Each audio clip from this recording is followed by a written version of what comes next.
एकता है। ये हमारी सब बहनें आई हुई हैं। आप कहाँ से हैं बेटा? आप जोधपुर से हैं।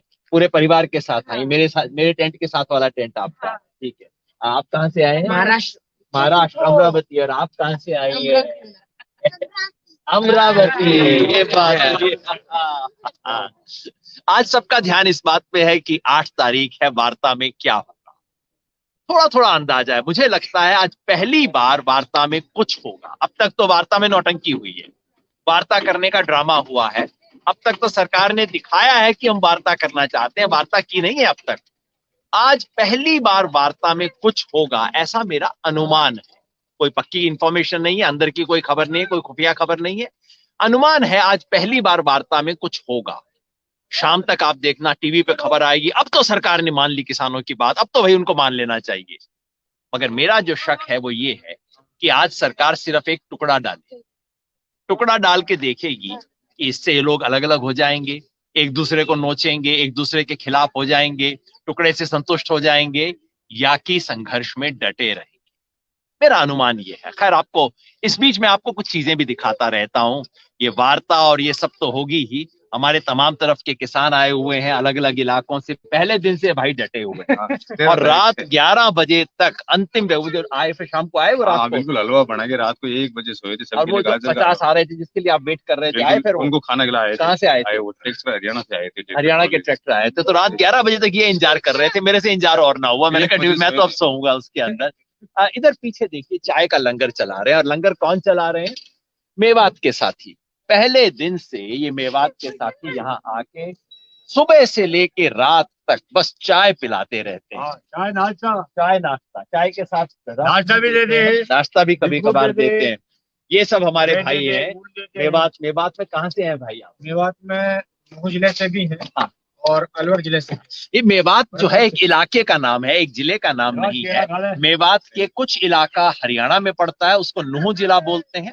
दूसरा इलाका राजस्थान में पड़ता है, जो अलवर का तिजारा और उसके आसपास का इलाका है। तो दोनों तरफ के लोग, भरतपुर का जो इलाका है, ये अपने आप को, वैसे भाषा एक है, समाज एक है, मेवात का इलाका। और इन सबको अगर आप हसन खां मेवाती की याद दिलाएं तो सबका सर थोड़ा ऊंचा हो जाता है कि हाँ भाई हम उसके बारे में।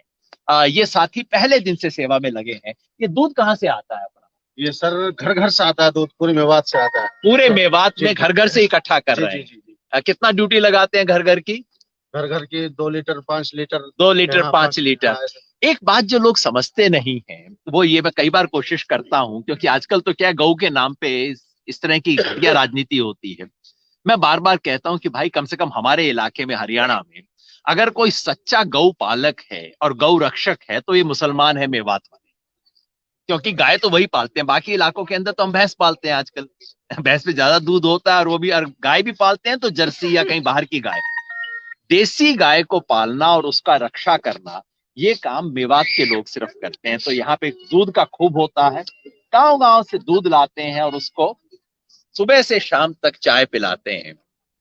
चाय का स्वाद कैसा होता है मैं आपको बता दूं। चाय का स्वाद अच्छा होता है जी, एकदम गजब। मैं नहीं पी पाता जी। उसकी सच्ची बात ये है कि इनकी चाय में इतनी चीनी होती है, इतनी चीनी होती है कि हमारे सब साथी बड़े खुश होते हैं कि मीठी चाय है। इससे चाय ये बढ़िया। लंगर में सबसे अच्छी चाय इनकी है, बहुत बढ़िया। चाय हमको चाय आप तो पिए? 80 साल के आप कहाँ से आए बहन जी? सीकर से। राजस्थान से। आप भी सीकर से बहन जी? कई दिन से हो, आपको तो मैं कई दिन से देख रहा हूँ, यहाँ पे आए बैठे हो। बहुत बढ़िया, आंदोलन इसी से चलेगा। जीत के जाएंगे। जीत के जाएंगे एकदम। तो ये यहाँ का मेवात के लंगर, एक मेवात का लंगर यहाँ पे चल रहा है। और सब साथी सुबह से शुरू हो जाते हैं, कोई 5-6 बजे से शुरू होते हैं, 5 बजे से शुरू होते हैं, और रात 11 बजे तक तो मैं 10, साढ़े 10, 11 बजे तक तो देखता हूँ। कभी कभी मेरी खास फरमाइश पे ये मुझे कम चीनी वाली चाय भी पिला देते हैं। खास फरमाइश पे। दूध की कोई कमी नहीं होती इनकी चाय के अंदर। तो मैं आपको बता रहा था कि आज क्या होने वाला है। मेरे ख्याल से सरकार 2 तरह के काम कर सकती है। आज जैसे मैंने कहा, मेरा अपना अनुमान है कि आज की मीटिंग में पहली बार वार्ता शुरू होगी। अब तक तो वार्ता का स्वांग हुआ है, वार्ता कभी हुई नहीं है। पिछली बार सरकार ने कहा था कि अच्छा आपको सचमुच ये कानून रद्द करवाने हैं अच्छा फिर हम सोच के आएंगे, हम जरा बात करके आएंगे, सरकार ने ऐसा बोला था, तो आज उम्मीद करनी चाहिए बात करके आएंगे। कल शाम से अफवाह चल रही है कि सरकार ये देने वाली है, वो देने वाली है। जो मोटा अनुमान है वो ये है कि सरकार ये शायद कहेगी कि ये जो कानून है, या तो तीनों कानून के बारे में कहेगी या एक कानून के बारे में कहेगी। कम से कम जो मंडी वाला कानून है, एपीएमसी वाला, उसके बारे में लगता है सरकार ये ऑफर करेगी कि ऐसा कर लीजिए, राज्य सरकारें तय कर लें। अब तक क्या था, एपीएमसी मंडी जो है, मंडी का कानून राज्य सरकारें बनाती रही हैं। पहली बार केंद्र सरकार ने, मोदी सरकार ने कहा नहीं नहीं, राज्य सरकारें नहीं बनाएंगी, हम कानून बनाएंगे मंडी का। उन्होंने कानून बना दिया। किसानों ने कहा तुम्हें अधिकार ही क्या कानून बनाने का? किसानों ने कहा गलत कानून है। तो आज मोदी सरकार कह सकती है कि कानून तो हमारा है, लेकिन इस कानून में हम एक धारा जोड़ देंगे कि इस कानून को लागू करने का अधिकार राज्य सरकार को दे देंगे। हो सकता है ये कह दें कि कानून के कुछ हिस्से राज्य सरकार लागू करेगी, हो सकता है ये कह दें कि पूरा का पूरा कानून लागू होगा या नहीं होगा ये राज्य की विधानसभा तय करेगी।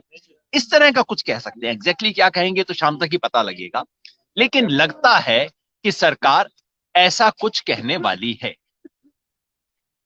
अगर ऐसा कहती है तो हमें क्या करना चाहिए? मैं आपको मोटी बात बताऊं। अगर सरकार ये बात कह रही है कि भाई राज्य सरकारें तय कर ले, तो हमें क्या कहना चाहिए कि भाई इसका मतलब है आप मानते हो कि ये फैसला राज्य सरकारों को लेना चाहिए, ठीक है ना? और अगर ऐसा है तो केंद्र का कानून ही क्यों बनाया है?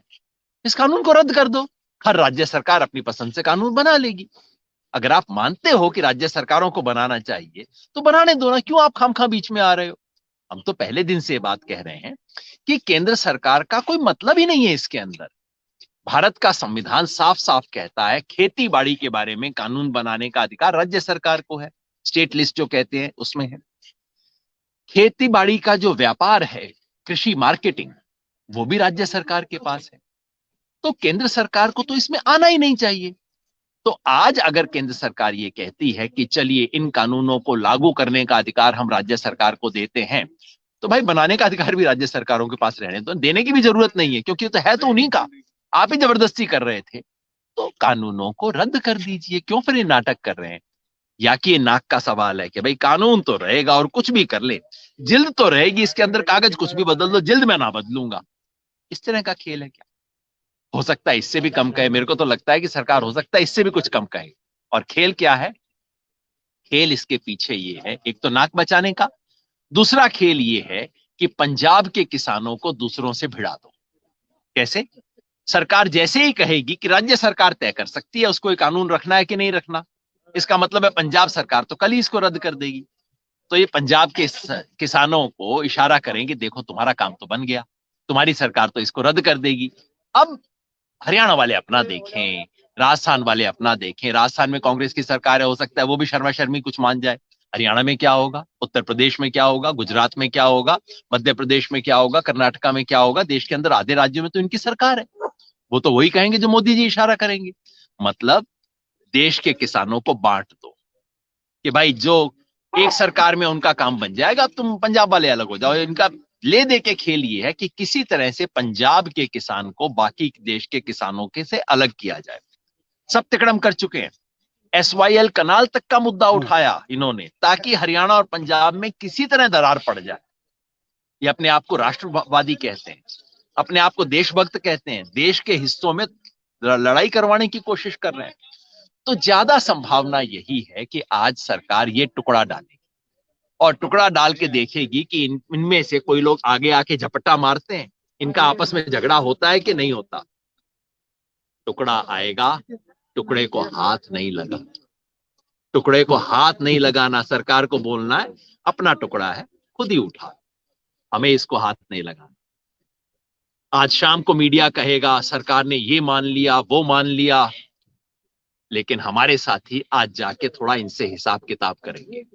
पहले इनसे पूछेंगे कि भाई आपने जो कहा था कि बिजली बिल और पराली बिल पे आपने हमारी बात मान ली, आपने तो आज तक लिख के बताया नहीं कि क्या मानी है। जरा बताओ तो कि क्या मानी है, मिनट्स तो दो चिट्ठी। अब किसान को भी मामला आ गया, एजेंडा क्या होता है, मिनट्स क्या होते हैं, किसान को भी समझ आ गया। मिनट्स लाओ, बताओ कि क्या माना था। ऐसे हवा में कह दिया मान लिया मान लिया मान लिया, दिखाओ तो क्या मान लिया। और पूछेंगे कि अच्छा, इस एक्ट को रद्द करने का अधिकार कैसे होगा राज्य सरकारों को, किसके तहत मिलेगा। और आज उम्मीद है एमएसपी पर भी चर्चा होगी। हमारे साथी पूछेंगे, आप कहते हो कि जी एमएसपी तो बिल्कुल चिंता ही ना करो, वो तो है, रहेगा। मतलब क्या, सचमुच आप इसकी क्या व्यवस्था करने वाले हो? या कि ये कह रहे हो कि कागज पे था, कागज पे है, कागज पे रहेगा, ना आपको पहले मिल रहा था, ना आज मिल रहा है, ना आगे मिलेगा। हमारे पास तो राजस्थान के किसान है, किसको मिलता है एमएसपी? तो मिलता नहीं जाता इस फसल में, ना मूंग में मिले, अपना मोठ तो वैसे ही उससे बाहर है। ये जौ में नहीं मिलता, मक्का में नहीं मिलता, बाजरा में नहीं मिलता। बाजरा में तो लूट हो रही है यहाँ। थोड़े से इलाके में गेहूं पे मिल जाता है, वो भी थोड़े से इलाके के अंदर मिलता है। हनुमानगढ़ गंगानगर तक ही है वो भी सारा मामला। तो राजस्थान का किसान पूछेगा कि जी आप कह रहे हो एमएसपी है, रहेगी, इसका मतलब है जैसी है वैसी रहेगी, ना मेरे को पहले मिलती थी और आप कह रहे हो पूरा आश्वासन देता हूं कि ना तेरे को आज मिल रही है, ना तेरे को कल मिलेगी। ये आश्वासन है क्या? ये सवाल आज उठेंगे, सवाल पूछे जाएंगे। मेरा अनुमान, ये सिर्फ अनुमान है, गलत हुआ तो बड़ा खुश होऊंगा। अगर आज सरकार मान जाए किसानों की बात तो बहुत बढ़िया। आज सुबह हमारे साथियों ने गाजर पाक बनाया, गाजर का हलवा यहाँ बनाया, गाजर ज्यादा आ गई थी किसानों से हमारे पास, तो अच्छी बात है। रात को गाजर का हलवा खाएंगे और जय करते हुए आराम से लड्डू खा के चले जाएंगे। लेकिन मुझे लगता है मामला आज ऐसे होगा नहीं। ना जी, ना होगा ऐसे। आज टुकड़ा डाल के देखेंगे कि आपस में बंटते हैं कि नहीं, टुकड़े में इनका काम चल जाता है कि नहीं। हमें इस पे पक्के खड़े रहना होगा। और मेरा कहीं मन कहता है ये मामला सरकार 20-21 तारीख तक लेके जाएगी। कल एक झलक तो इन्होंने देख ली परेड की। अब अगर ड्राई रिहर्सल में अगर सिर्फ झलकी में ही 5,000 ट्रैक्टर उतर गए, तो असली में कितने उतरेंगे सरकार को भी दिख गया है कि भाई क्या मामला होने वाला है। और जहां जहां नहीं कॉल हमने दी थी, आज मुझे भिवानी जिले से पता लगा, हमारी कॉल कुछ नहीं थी, हमारी कॉल थी कि दिल्ली के इर्द गिर्द ट्रैक्टर मार्च निकालना है। भिवानी में 2 जगह 500 एक पे ट्रैक्टर, एक जगह 200 ट्रैक्टर, उन्होंने अपने आप मार्च निकाल लिया। परसों करनाल शहर के अंदर मार्च निकाल लिया उन्होंने। जगह जगह पे किसान अब अपने आप उतरने लगे, वो इंतजार भी नहीं कर रहे कि दिल्ली का लीडर क्या बोलता है, अपने आप किसान सड़कों पे उतरना शुरू हो गया है। सरकार की इंटेलिजेंस बता रही होगी, सीआईडी वाले लोग उनको बता रहे होंगे कि क्या हो रहा है। मुझे लगता है मामला 20-21 तारीख तक जरूर खींचेंगे, और जब 26 इनके सर पे आएगी ना, तब सरकार वास्तव में वो ऑफर देगी अपनी जेब के अंदर। अभी तो सिर्फ ऊपर का खेल खेल रहे हैं, फिर जेब के अंदर अच्छे से हाथ डाल के सरकार कुछ करेगी कि भाई जो कुछ है वो निकाल के टेबल पे रखेगी। तो अभी तो टुकड़ा फेंक रही है, बाद में टेबल पे कुछ रखेगी, तब हम देखेंगे। तो शाम तक इंतजार करते हैं कि सरकार क्या देती है। लेकिन ये सब तभी होगा अगर हम अपने संघर्ष को बनाए रखें, बढ़ाते जाएं। 26 के लिए हरियाणा में तो हमने फैसला किया है, पूरे हरियाणा में घूम घूम के सबसे कह रहे हैं हर किसान के परिवार से एक मेंबर जरूर दिल्ली पहुंचे 26 जनवरी के लिए।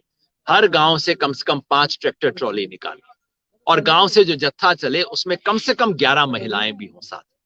ये हमने टारगेट फिक्स किया है। इसके लिए अगले 1-2 दिन मैं हरियाणा में भी अगले 2-3 दिन तक घूमूंगा, जगह जगह टोल नाका लगे हुए, वहां पे भी जाएंगे, बात करेंगे, सबको खड़े होंगे। आज अगर आप अपने आप को किसान बताते हो, किसान का हितैषी बताते हो, या किसान परिवार से हो, तो अब घर बैठने का टाइम नहीं है। तैयारी करो, 26 तारीख को दिल्ली पहुंचना है।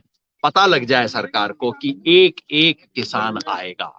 गणतंत्र दिवस पे गण का तंत्र मनेगा इस बार, मतलब जनता, मतलब किसान, उसका पर्व मनाया जाएगा। तिरंगे के झंडे को हम ऊंचा करेंगे और उस संबंध में हम आगे चलेंगे। देखिए, कहते ही अच्छा गीत भी चलते पड़ा है, तो गीत सुनिए, शाम को बताएंगे कि क्या मिला, टेबल पे क्या रखा गया और हमें क्या करना है। इस शानदार गीत के साथ, आज भी ये गीत है जिससे रोंगटे खड़े हो जाते हैं। मुझे नहीं पता बाकियों के साथ क्या है, कम से कम मेरी पीढ़ी वो थी जब मैं बड़ा हो रहा था, 71 का युद्ध हुआ था और हम बिल्कुल बॉर्डर पे रहते थे उन दिनों। गंगानगर एकदम पाकिस्तान के बॉर्डर पे था। दिन रात ये गाने सुनते हुए हम बड़े हुए हैं, और आज भी रोंगटे खड़े हो जाते हैं। इस हिंदुस्तान की इज्जत को हम ऊंचा करें। ये सुनिए और इंतजार कीजिए शाम तक।